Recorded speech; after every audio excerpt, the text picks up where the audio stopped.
Real talk ang lalaki, pumapasok sa kasal, handang magsakripisyo. Ang babae, handang maging masaya. Diyan pa lang, hindi na kayo pareho ng laban. Isa, handang magdala ng bigat. Isa, umaasang gagaan ng buhay. Ang lalaki tinitingnan ang kasal bilang responsibilidad, mas maraming pressure, mas maraming obligasyon. Tinanggap niya yan. Ang babae, inaasahan niya excitement, kilig, fulfillment. Pag naging trabaho na ang relasyon, doon nagsisimula ang reklamo.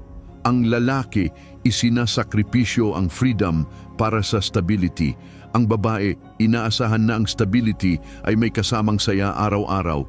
Pag naging routine, sa kanya structure, sa kanya nakakasakal.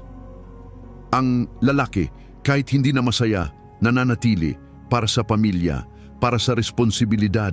Ang babae, kapag hindi na masaya, umaalis para hanapin ang sarili, para sumaya ulit.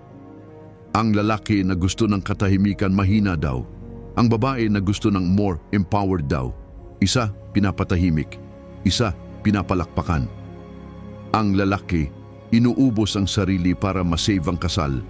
Ang babae, iniiwan ang kasal para isave ang sarili. Isa, nawawala sa sarili dahil sa relasyon. Isa, iniiwan ang relasyon para sa sarili. Dalawang tao, isang commitment, magkaibang expectation.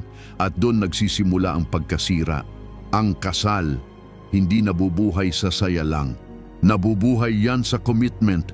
At sa sandaling unahin ng happiness, nagiging option na lang ang kasal.